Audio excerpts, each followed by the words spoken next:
Hello everyone, आज आपण FY BCom semester 2 financial accounting या सब्जेक्टमधील unit number 3 valuation of intangibles illustration number 5 page number 3.23 मेथडचं नाव आहे सुपर प्रॉफिट मेथड हे पाहणार आहे। सर्वात प्रथम आपण क्वेश्चन रीड करून घेऊया। The total capital employed by big brothers Bandra in their partnership business amounted to rupees 2,50,000। या इथं आपल्याला असं सांगितलेलं आहे तर टोटल कॅपिटल एम्प्लॉयड हे जे टोटल कॅपिटल एम्प्लॉयड दिलेलं आहे 2,50,000 आणि पार्टनरशिप फर्म बिझनेसचं नाव आहे big brothers Bandra.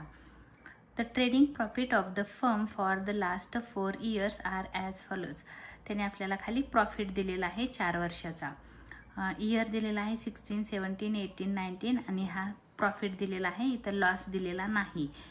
The reasonable rate of return on the capital employed is 8%। म्हणजे कॅपिटल एम्प्लॉयडचा जो रेट ऑफ रिटर्न आहे रेट ऑफ रिटर्न आहे 8%। रेट ऑफ रिटर्न आहे 8%। Calculate the value of goodwill under super profit method. इथं आपल्याला कुठल्या मेथडचा वापर करायचा आहे, super capital method. At the 2 years purchase of super profit म्हणजे नंबर ऑफ इयर्स दिलेले आहेत, तर परचेज इयर आपण म्हणतो, परचेज इयर्स आपल्याला 2 years दिलेले आहेत। तर हे लक्षात ठेवा, इथं कॅपिटल एम्प्लॉयड आहे 2,50,000, नॉर्मल रेट ऑफ रिटर्न्स आहे 8% आणि नंबर ऑफ परचेज इयर्स आहेत 2 years।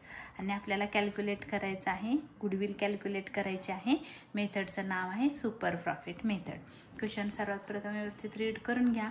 ह्याच्यामध्ये आपल्याला काय काय काढायचं आहे, ॲव्हरेज प्रॉफिट कॅल्क्युलेट करायचं आहे, नॉर्मल प्रॉफिट कॅल्क्युलेट करायचं आहे, सुपर प्रॉफिट कॅल्क्युलेट करायचं आहे आणि नंतर गुडविलचं कॅल्क्युलेशन करायचं आहे।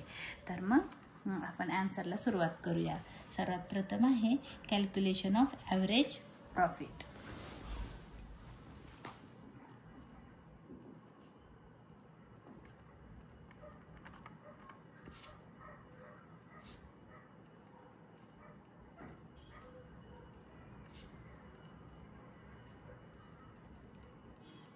Calculation of average profit. तर आपल्याला काय करायचं आहे, ॲव्हरेज प्रॉफिट आपण कसा काढतो, तर फॉर्म्युला त्याचा आपल्याला इथं लिहायचा आहे total profit minus total loss divide by number of years तर आता आपल्याला क्वेश्चनमध्ये बघा, तर इथं टोटल प्रॉफिट म्हणजे क्वेश्चनमधूनच आपल्याला बघून घ्यायचं आहे। इथं दिलेलं आहे बघा टोटल प्रॉफिट, आपण इथं पुट करणार आहोत 8,760 प्लस 12,390 प्लस 19,610 आणि प्लस आहे 23,240। हा आपल्याला इथं क्वेश्चनमध्ये दिलेला आहे, हाच प्रॉफिट मी इथं पुट केलेला आहे। Divide by number of years 1, 2, 3, 4 म्हणजे इथे इयर येतील 4 years। आपल्याला काय करायचे आहे, टोटल करायचे आहे। आपण कॅल्क्युलेटर टोटल करून घेऊया। 8,760 प्लस 12,390 प्लस 19,610 आणि प्लस 23,240। आन्सर आलं 64,000 डिवाइड बाय हे 4 years। Average profit is equal to 64,000 divide by 4 म्हणून आपण करू त्याला डिवाइड बाय 4। आन्सर आलं 16,000। इथं रुपीजचं साईन टाका, रुपीज 16,000 हा झाला आपला ॲव्हरेज प्रॉफिट। ॲव्हरेज प्रॉफिट आला 16,000। आता ॲव्हरेज प्रॉफिट कॅल्क्युलेट केल्यानंतर तुम्हाला काढायचं आहे नॉर्मल प्रॉफिट।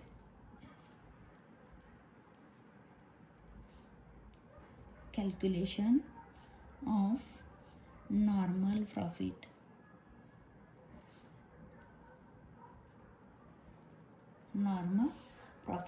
नॉर्मल प्रॉफिटचा फॉर्म्युला आहे capital employed into normal rate of returns.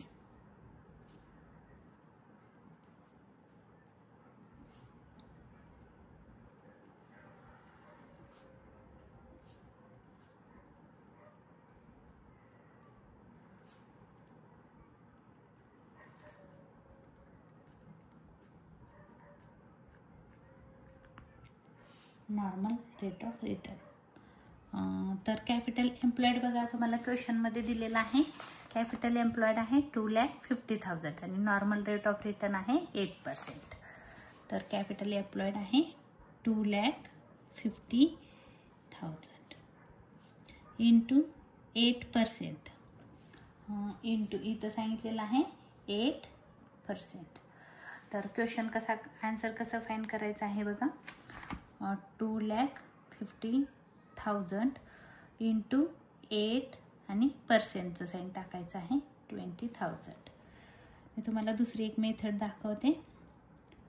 20,000 दुसरी एक मेथड आहे. याच्यामध्ये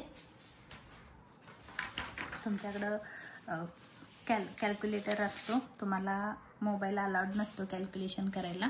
तर तुम्हाला असं करायचं आहे 2,50,000 कॅपिटल एम्प्लॉयड इंटू 8%, 8/100 असं आहे.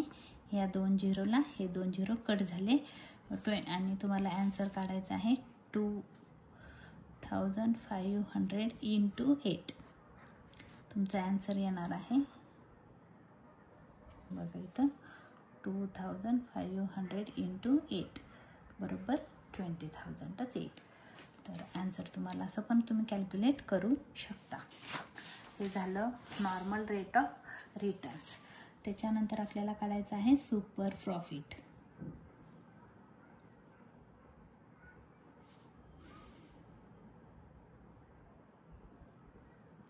Calculation of super profit. Super profit कसा काढतो आपण. ॲव्हरेज प्रॉफिट आहे तो, त्याच्यातून नॉर्मल जो प्रॉफिट आहे हा आपण काय करतो लेस करतो. म्हणून आपलं आन्सर इथं फॉर्म्युला इथं येणार आहे ॲव्हरेज प्रॉफिट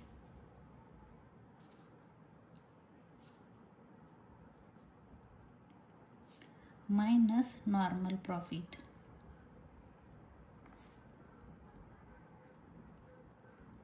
आता बघा इथं ॲव्हरेज प्रॉफिट आलेलं आहे 16,000 मायनस आहे तुमचं super profit minus super profit आहे 20,000. आता बघा बरं काय होतं इथं. क्वेश्चन सोपा वाटतो पण सोपा नाही आहे. तर तुमचं आन्सर असं आहे 16,000 minus 20,000.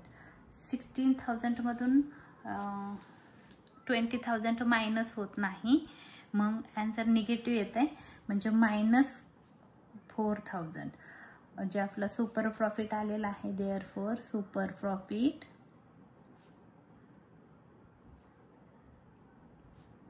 Is rupees minus 4,000. Minus 4,000 आलेलं आहे म्हणजे निगेटिव्ह आन्सर आलेला आहे तुमचं. म्हणजे इथं बघा तो प्रॉफिट कसा आलेला आहे तर निगेटिव्हमध्ये आलेला आहे, म्हणून तुम्हाला इथं गुडविल फाइंड होणार नाही. म्हणजे इथं फर्मला गुडविल नाही आहे कारण तुमच्याकडे प्रॉफिट नाही आहे. तो गुडविल म्हणजे काय तर नावलौकिक असतो. तुमचं जर प्रॉफिटच नसेल तर तुमची गुडविल चांगली असेल का, नावलौकिक चांगलं असेल का, तर नाही. म्हणून आपल्याला इथं लिहायचं आहे गुडविल तर इथं फाइंड होणारच नाही. म्हणून इथं तुम्हाला एक नोट लिहायची आहे 4 नंबरला note.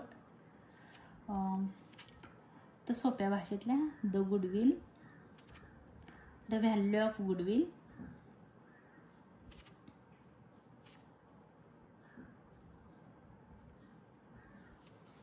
of the firm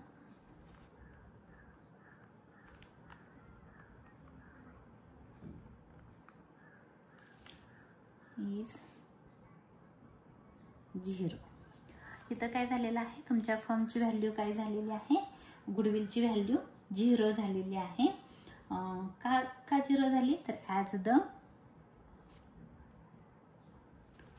super profit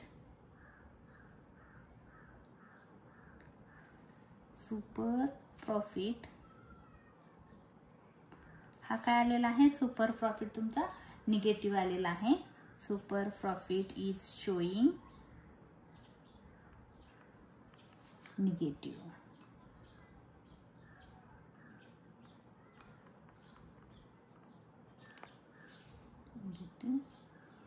result. जो तुमचा सुपर प्रॉफिट आहे तो निगेटिव्ह आलेला आहे, म्हणून मी इथं सांगितलेलं आहे की the value of goodwill of the firm is 0 आहे. का तर as the super profit is showing negative result. Super प्रॉफिटचा जो रिझल्ट आहे तो निगेटिव्ह आलेला आहे, त्यामुळे फर्मला गुडविल नाही. कारण नावलौकिक हा आपला कशावर डिपेंड असतो, आपल्या प्रॉफिटवर डिपेंड असतो. तर इथं प्रॉफिटच काय झालेला आहे, निगेटिव्ह आलेला आहे, म्हणून गुडविलची व्हॅल्यू 0 आहे. माझा जर हा व्हिडिओ आवडला असेल तर लाईक करा, शेअर करा, सबस्क्राईब करायला विसरू नका. धन्यवाद.